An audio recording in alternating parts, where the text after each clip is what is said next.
Hello everyone, today we introduce some archaeological issues about late Roman and early medieval Britain. So we will essentially observe how the first archaeological evidence of the spread of Christianity occurred. The information is scanty overall. Naturally, we should always be working together with the literary sources, and we'll see now. We will explain better, properly, the spread of Christianity in Britain in the first place in other videos. Today, we just get ourselves acquainted with this, sometimes at least strange, at least just apparently, unless you don't look better at what's the method employed there and the nature of the evidence, distribution of such evidence, in fact. Britain fundamentally was, let's say, a relatively superficially Romanized province, right? It was one of those provinces that, of course, had important centers, were, deeply Romanized, but in overall, especially in the Midlands, the western part, let's say, and also the north was kind of a militarized frontier, and the impact of Romanity was less, and with that also in part the spread of Christianity that in Britain spread in, say, at the beginning in a relatively heterogeneous way compared to the continent, but that still passed, however, through the urban net, right, through the cities, chiefly through the elites, and this is the general narrative interpretation that has been provided when looking at the spread of Christianity. Naturally, it's not so simple. There was more than that, but there are different interpretations also about how this else occurred in a land that retained this importance, let's say, lightly Romanized Sax in a sense, and that eventually was invested by different waves of Christianization over time that went in parallel with all the story, right? The abandonment of the island from the Romans, the persistence, the extremely, the frustratingly undocumented existence of a Romano-Britonic state, then eventually the Anglo-Saxon invasions, and the important internal shifts and the, let's say, missions that were relaunched from the continent, sometimes from actually areas where had not been part of the Roman Empire, were still part of the British Isles, such as Ireland, famously enough, and in different ways, actually, of the different forms of ecclesiastical organization.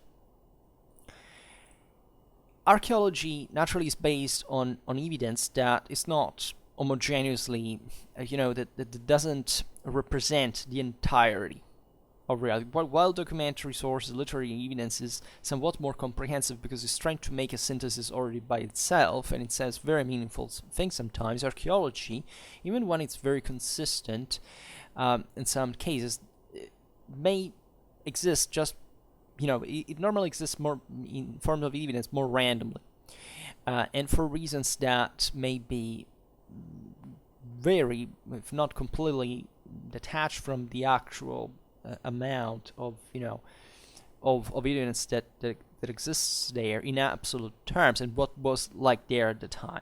So we have to be very careful. So by the time of Constantine the First, conversion to Christianity and legalization of the same cult, we know that there were bishops at London, York, they were the most important, Londinium and Buracum, also probably Lincoln. So of course the church existed in Britain as well. It was already important forms of organization, followed the similar patterns, etc. Especially at this time with continental forms. What happened up to 410 when the Romans fundamentally abandoned the island? It's not entirely clear though, because we don't have much written evidence. while the archaeological one is being subjected, as we were saying before, to different interpretations. One of the main problems that pretty, illustrates, however, by itself, in an important way, the nature of, the graduality, especially of the conversion, the syncretism that existed at the time by Defoe, is that the main indicator for spread of Christianity, that is burials normally, reveals us a mix, right, let's say, of Christian and pagan elements that fundamentally doesn't seem to follow a straight pattern. Let's say, of course, when we have explicit Christian symbols and inscriptions, we know there was something there, but as we know, Christianity coexisted for a long time, a very long time, with paganism. As much as because for pagan mentality, Christianity was just another thing to adopt like all others, so everything that could serve would do. And this is especially true in those contexts where, that were less regulated, right? Of course, the elites were more subject just for, their broader participation to the empire, that at this time was already, in difficulty, right, as you know. And the fact that the Romans abandoned Britain because they had, let's say, other things to think of tells you, generally speaking, what was the already the level of detachment towards the island. But we have this evidence in places like Poundbury in Dorset, and we know that Christians were generally buried in graves oriented west-east, with no grave goods, because that is generally the main deal. For the Christian, it would be useful to bring something else to the afterlife, because that's what normally pagans did. But the problem is that also pagans would do the same thing.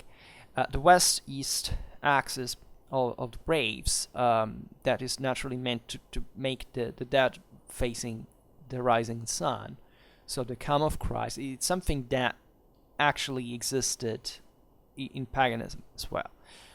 Think about the gods, they all had the same thing. Of course, there was an important level of syncretism at that point, but let's say Christianity didn't differ dramatically, in the forms of cult with paganism at the time. So that is a problem for us, first of all, to distinguish what's what there, what was the degree of permeation, say, a local society from Christianity.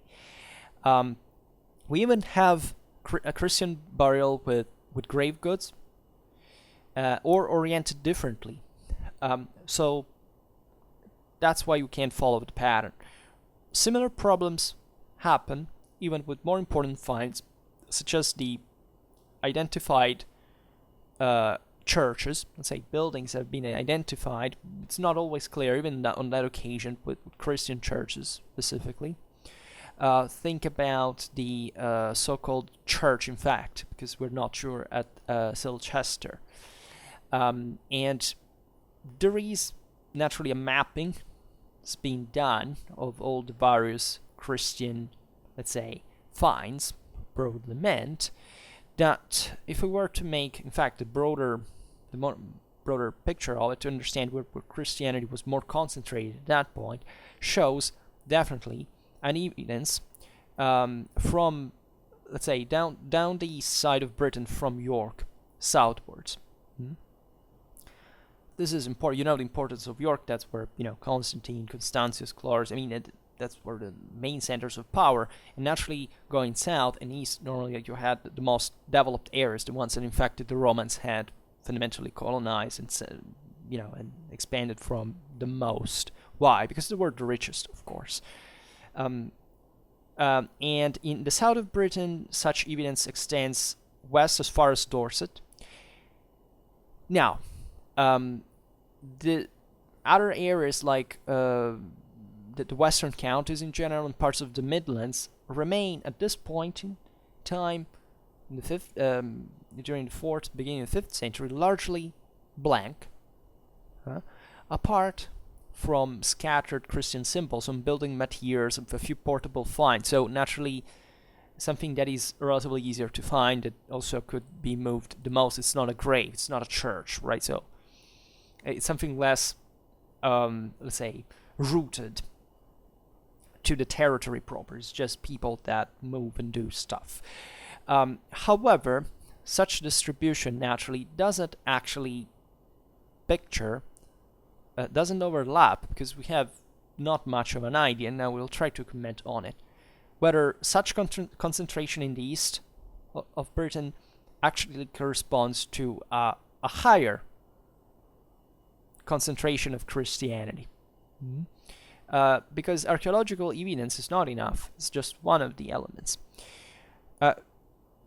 Naturally, the first thing you can think of is that since these were the most developed areas, the most important ones, it's easier in the first place to find archaeological finds. At the same time, you could also argue that, of course, as we were saying before, and that's what historiography went for the most, saying, okay, yes, it was also the most important center, so that's where the most important churches were organized, properly church buildings were built, where the aristocracy engaged more into, the official cult of the state that arrived from the end of the 4th century. But this all doesn't quite answer a question that is very important, and this is difficult to answer for other areas of Europe as well, and that is how many British, let's say Britain, were at this point Christian and or pagan, sometimes at the same time, as we've seen. There is some literary evidence. For example, St. Patrick, the British missionary to Ireland, who was, as you know, he was basically kidnapped as a slave by the Giles, and he was part of, he was British, famously, and he was probably born at the end of the 4th to the first half, at least, of the 5th century, so it's exactly our time.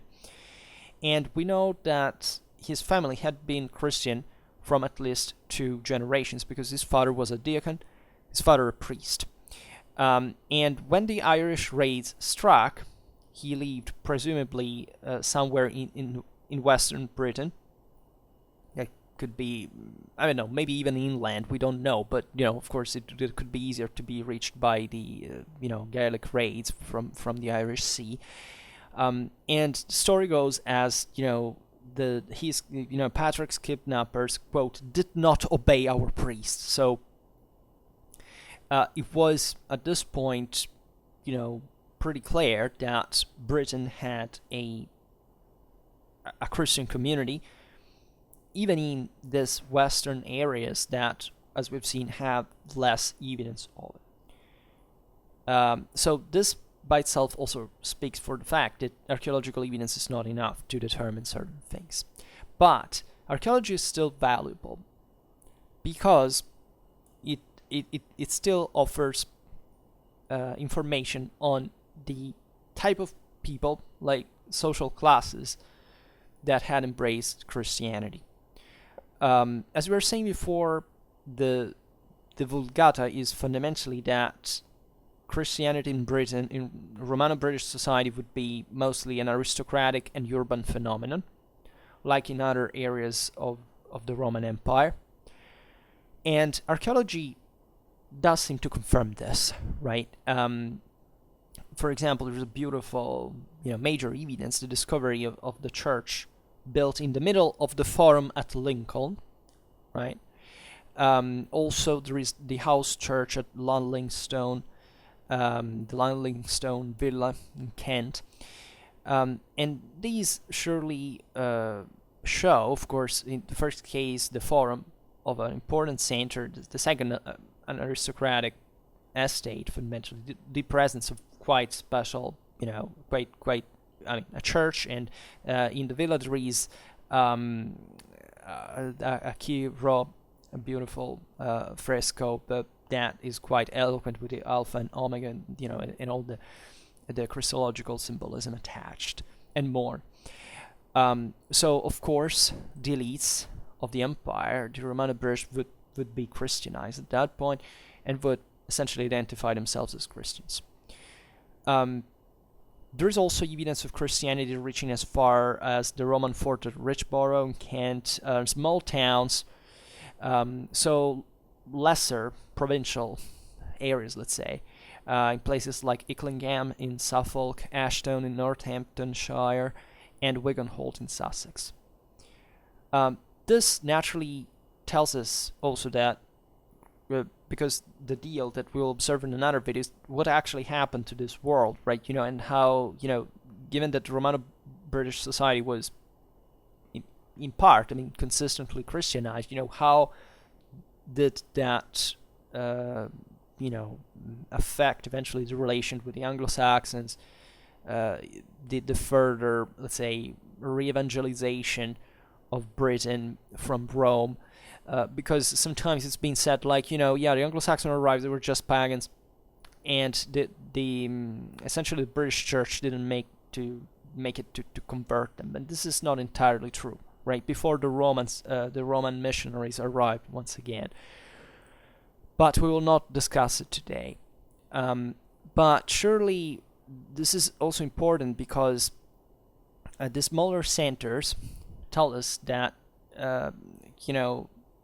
Christianity not only would spread at that level, but also it allows, of course, to track it even after the collapse of monastery economy, the great crack that happened in Britain with not actually with the Anglo-Saxon invasion. We made a video about this. If you go into the Migration Era playlist, you'll find plenty of this stuff, the various differences of settlement and the various fates of various regions of the Western Roman Empire with Germanic immigration, but actually during the same Romano-British period, right? Because this, as we were saying before, we know basically nothing about what happened, but from the hints we have, what happened there was pretty damn messed up. Like we see basically that there was a major I would say, I'll go saying as revolution in a sense, because they basically redrew all the various land properties. We know it from the tracks, from the boundaries of the plots and everything. After the Romans left, the society went upside down. The people, the lower stripe probably took over, right? And something ugly happened, right? A few other places in the Western Roman Empire underwent similar problems. Chiefly, there was basically just Italy and Britain, because in Italy at least there was a war. That is understandable, but in Britain there was, as far as it seems, some sort of social upheaval that led to that. So that when the Anglo-Saxons arrived, actually the certain features that would survive, even the smaller, the parcelization of land owning, etc., it already existed. It's not a Germanic thing, right? And it's probable that the Germans actually invaded Britain also because of that, because when the Romans left, the Roman state was still standing. There was a provincial army, there was an order, there was it didn't happen immediately, but whatever happened, which we don't know, led to this important social rearrangement and instability and decline at the end of the day. So as we were saying before, also the evidence of the Christian evidence in this period doesn't tell us the proportion of Christians and pagans either, even assuming we can actually split correctly the two groups. And there have been different hypotheses about how it could be like. First of all, some have looked at what was happening in the continent, especially in places that were, in a certain sense similar, like northern Gaul, that was different from the south and kind of more close and more in contact with Britain in the first place. And we know that Britain had a late flourishing of, let's say, pagan temples at least. Of course, the land had always been pagan, but in Roman times, let's say, while other provinces were booming in previous centuries, Britain had a flourishing of pagan temples, peaking, as far as it seems, by the mid-4th century, right? So a very late period, that probably speaks also of a general, a different trend, even in the general decline of the rest of the provinces. That would be interesting too. I personally don't know much about it on the base of such let's say, factor, but it's still remarkable because it's separated from the continent in a way. No matter what, though, by the late 4th and the early 5th centuries, so in the moment of the detachment and eventual abandonment of Britain from the side of the empire, the number of such temples dropped sharply, albeit not as much as in the rest of the Roman Empire, where naturally at this point the having Christian religion become official, the official one of the empire, all temples were either destroyed or reconverted very often. So Britain seems to have maintained kind of a, we can say, anachronistically national character in a sense, meaning that they probably, that this would highlight a lesser friction with paganism right after the conversion, and of the empire than in other areas. Partly because probably Britain, as we were saying before, was less developed. So let's say also paganism was more difficult to let's say to eradicate in a sense, and naturally also, well, this is true for many provinces, especially in the countryside. Paganism was prevalent for centuries, but still, even in the cities, in the most important centers, given we're talking about large temples, this might have been a reality. And you don't have to think that the religion there was the major discriminant, right? First of all, also the Roman Empire was ruled in ways which would make every province behaving largely in an autonomous way, also concretely in terms of issues, edicts, things like that. However, we are said, at least by the time of Gildas, that wrote in the first half of the 6th century, he was a Gallic saint that described Britain. So we're a bit later here. We're more than 1 century later. That British society was at least nominally Christian by then. So Gildas castigates, for example, the British bishops for failing to denounce sin, but not for condoning paganism. We could observe. So the idea is that probably there wasn't a dramatic fracture between Christianity and paganism in Britain, especially compared to other provinces. What does this mean? This means that paganism was more prevalent, but that Christianity was still, happened more easily. Well, in a sense, yes, it does sound like a paradox, but it's really not, because probably there was less problem going forward. I mean, less developed cultures normally have less cultural resistance in the first place. It's like, I don't know, if you talk about the conversion of pagan Iceland to Christianity, it took it was spontaneous, non-violent, non-forced. It happened in like 2 or 3 generations, and they did all by themselves. So we wouldn't be surprised whether a province like Britain actually accepted Christianity without much of a problem by itself, but still, coexisting with largely with pagan practices, so that Gildas could say, okay, yes, people are pagan there, and even though, are Christian there, even though probably there was still a lot of paganism still existing. However, surely not in the elites at this point, because otherwise Gildas would have pointed it out. There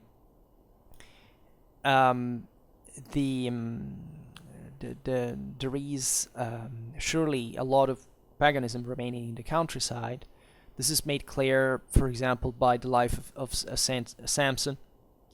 For Cornwall, that in this sense, yes, was one of the least developed and more likely to have remained pagan areas of Britain. But it's probably not true at that point that high-profile paganism, such as an entire hierarchy still functioning along pagan pattern, existed concretely. So everything was blended, and surely Britain saw saw an important ambiguity, right, compared to other Western provinces of the former empire that were, first of all, the center of, even after the Germanic migrations, of more properly of states. Like, as you know, the Anglo-Saxons basically invade in groups. That they have this kind of 60, 70 small kingdoms. But in the rest of Western Roman, formerly Western Roman Empire, wasn't like that. They were all massive kingdoms that operated still also alongside the Roman administration largely, and had a bitter, different nature. So I would say the church would have had it easier in a sense, because it might have been more difficult to spread Christianity at some levels, also because of lack of organization or less developed church, etc., church administration. But still, there weren't things like I don't know what happened in Spain, for example, with the problem of Arianism, for which the same kings were Arians. They wouldn't accept Catholicism for a while. That would trigger problems that were not about the actual conversion of the people. That probably has zero to do with that, but rather with certain political address of the elites, and on who had to rule and on which models, but whether the church administration, the free landholders. This is important, but it's once again, conversion was not a big deal, right? I don't know whether you when you started watching my channel, if you ever did in the first place before, but here that's how we normally interpret the thing. That the religious clashes have been overly dramatized historically on the base of religious or irreligious issues, let's say, and naturally the questions are much more radically political and pragmatic. And this was a world that came from a pagan background, and Christianity was still largely also influenced by it. So paganism is about pragmatic nature. It's a negotiation. There's no fate in paganism. There is no thing like freedom of conscience, right? So it's something that up to this point people didn't even care about, and that's how they would accept Christianity as well, along the other deities, in the other cults, say better, as Christ, as a deity like the others. So there is, however, something intriguing here that has to do with further archaeological evidence, because we have seen that in Roman times, Christianity had this predominantly Eastern distribution in Britain. Later on, in post-Roman Britain, things go the other way around, and you may wonder why. I already tell you we won't be explaining this, now in this video, because we will see it better in another one, but we can still make some hypotheses here. So, for post-Roman Britain, relatively to Christian evidence, we have, archaeologically speaking, mostly what have these stones, essentially, that have been usually interpreted as memorial inscriptions, many of which are explicitly Christian. So this is interesting because we have a much more primitive way. This is similar to, I don't know, runic inscriptions. As a function, as a broader, pattern, a broader category, broader tool of expression, right? It pertains also, as we'll see, to more, to less developed society in a sense. But here we find Christianity like that expressed, and in areas that in Roman times we don't see before. Most of these inscriptions date from the 5th to the early 7th centuries. There is a longer span argued for those from the area of Dumnonia, that would be Devon, Cornwall, basically. We have around 150 in Wales as well, another 50 in Dumnonia, while smaller numbers are to be found on the Isle of Man, and scattered across also northern Britain. Some also are present in Brittany, what was happening here also, it's some Celts with the Anglo-Saxon invasions basically migrated back, from on the continent as well, in Brittany. And that was a somewhat, as you know, more isolated reality, Armorica from the rest of Gaul. And so much that it's still, at least, sadly, I mean, Celtic languages are disappearing now, but that's how you would pick, for in Western British Isles, Brittany, parts of northern Spain, etc. But it's a legacy of those times, right? And what is striking on the distribution, as we were saying before, is that this evidence, these inscriptions, are to be found completely out of the area that we had marked in Roman times. So these were basically the least Romanized areas of all Britain, and we find Christian evidence mostly there, right? Concentrated there. Strikingly, albeit I'm not sure how this is really traceable in practice from a historical point of view, but we find on such inscriptions Christian formulas that have no British ancestry, but derive from the continent. For example, at least they can be paralleled. This is the point, to the continent. We have in late 4th century Trier something like "Hic jacet," that means "here lies" in Latin, so it's on a tomb. That is to be found in Britain as well. We have also "Hic requiescit in pace," so "here rests in peace," that we find from 420, 450 AD Lyon. So definitely there's a Gallic influence in here from important centers such as Trier and Lyon that had been as centers of the Belgica and the Lugdunensis provinces. So even in here, not just random places, but obviously where you would find most of that evidence concentrated. But we can imagine on a smaller scale, of course, also the context between Britain and Gaul, being tense and being there probably sort of derivation. But still, what is striking is really, and if you look at it on the map, is that this Christian evidence is like all concentrating in the west, right? In Wales especially, and in Cornwall and in Devon. There is like nothing, literally nothing, eastwards, right? The rest of Britain hasn't restituted this stuff. And we're talking about, an important amount of evidence, as we were saying before. We're talking in the region of the hundreds, right? So it's something structural enough to say that in spite of all the possible factors, still, the archaeological one does show something systemical. So how should this be interpreted? Up to some generations ago, the idea was that this would be a coming back from the continent. That is to say, there would be Christian missionaries coming from the continent to, let's say, re-evangelize Britain, to revive British Christianity. That doesn't sound completely, this doesn't explain the primitive inscriptions compared to the earlier more. Of course, there had at this point the crack in the island had happened, so things had gone fast downhill compared to Roman times. So it's obvious that there would be this contraction even in the forms of expression. It's sure that missionaries, we know it. I mean, historiographically speaking, would always try to convey, to spread the word with means that would be understandable for the local populations.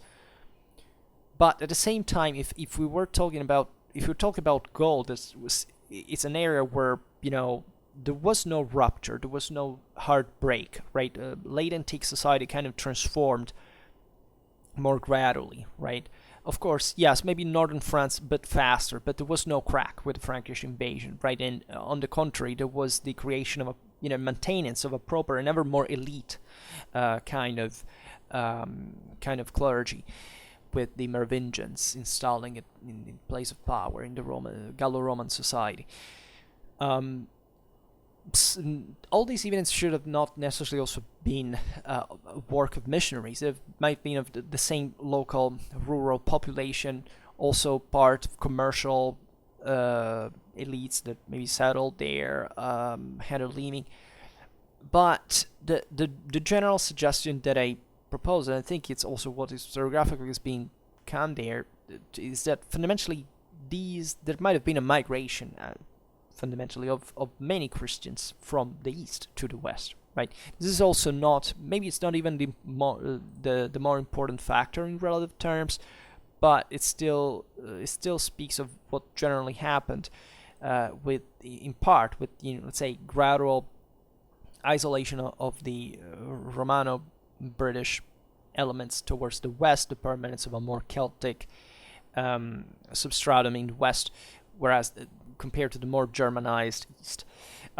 This interpretation naturally has been also a bit softened. I mean, the Anglo-Saxons didn't take out people that lived in the east. They simply mixed with them, and naturally, not everything there is Germanic. There's a great permanence of many Romano-Britonic elements, and naturally also the Celtic, previously Celtic one, and Romanized ones. But still, this Christian elements might be part of, I mean, the remnants of, let's say, the previous one of the Roman times that basically moved to the west, basically abandoned, searched for another place to live, and brought with them most of their baggage in that sense, also from a cultural and spiritual point of view.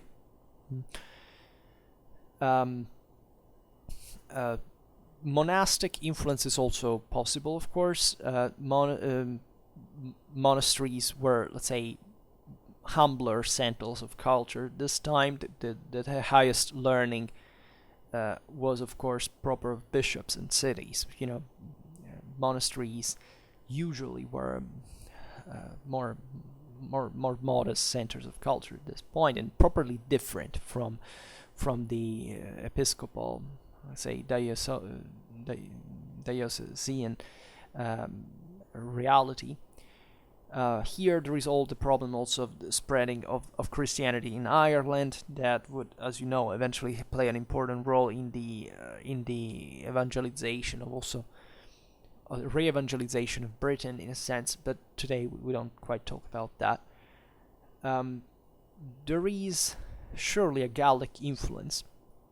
For example, the prototype of these, let's say, missionaries with Ninian, whose church at Whithorn, dedicated to the Gallic monk Bishop St. Martin of Tours, was the site of the inscribed stones. You know that Ninian has eventually had all these inscribed, had a great success in Scotland, what would become Scotland. Already at this time, Ninian was probably trained in Rome, and he carried out this missionary work among the southern Picts, right? So in the lowlands, in Scotland, of course, so at least this is said. This is the story written 3 centuries later in 731 by Bede in his ecclesiastical history.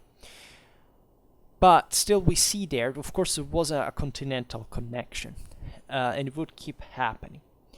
But for sure, we know that in spite of this revival, Christianity hadn't died out in Britain, not even in those easternmost areas where this Christian evidence seems to disappear. Surely the Anglo-Saxons brought with them more, paganism in a broader sense, but nobody believes much in anymore that they, that it was just the Roman missions eventually that would start from Anglo-Saxon Kent in Britain, were the only responsible of the further evangelization. There was surely an indigenous British church that had been working in it, also paving the road to the same Roman missions, and this is somewhat overlooked. So it was an because the same Anglo-Saxons were interested actually in maintaining in these areas what worked, right? This is but the pattern of all Germanic peoples, whether they managed to do it or not. But the general decline crisis, as we've seen, the big cracking in Britain had not begun because of the Anglo-Saxons, but because of what happened locally. This is how it normally happens, right? If when you see the so-called barbarian invasions, look at the Roman Empire, the Carolingian Empire, everybody thinks, look, the barbarians arrived and crushed these guys. Didn't happen like that. These guys basically collapsed, and those guys from the outer side that were arrived, because previously they wouldn't have the strength to do it, right? I hope it doesn't sound too simplistic, but really it's mostly a political and social problem, right? It's not the terrible barbarian that arrives with the axe and smashes everything and destroys civilization and does it, but it's stupid. It doesn't mean anything. The barbarians knew perfectly what the advantages of civilizations were, especially the Germans that had been, somewhat Romanized and exposed to the advantages of Roman civilization. They wanted to preserve that, because they knew that it was not a matter of pleasure, of hedonism. It was a matter of, let's say, here there is a freaking state and we have just tribes. Let's make this work as long as we can't keep it. And this is why we talk about Romano-Germanic, Latin Germanic Europe, because at the end of the day that's what it was, and that's what also most of Western civilization actually stemmed from. Because it all started from the West, in a way. It went on from there, at least, because naturally these were the most depressed moments in general. And surely these stones, these inscriptions we have seen, are mostly linked to a monastic reality of mission. But we will definitely have to make videos on eventually the re-evangelization of England, if we could say, in this sense, properly of the Anglo-Saxons, I mean. And this is what hopefully we'll see on another time. But for today, we'll stop it here. It was just a point, because objectively the evidence we get archaeologically is puzzling, right? First, you have all Christian evidence concentrated in Roman times in the east of Britain, then post-Roman Britain, all concentrated on Western Britain. So why is that? And this is how it's being explained, but it's not all, and we'll have to look at it a bit more in depth. Alright, so for now, I just hope that you enjoyed this video. If you did, please share it. Otherwise, leave a like or subscribe to my channel if you're interested in my upcoming content. And for now, I thank you heartily for listening to me. I wish you a nice time and see you next time. Bye.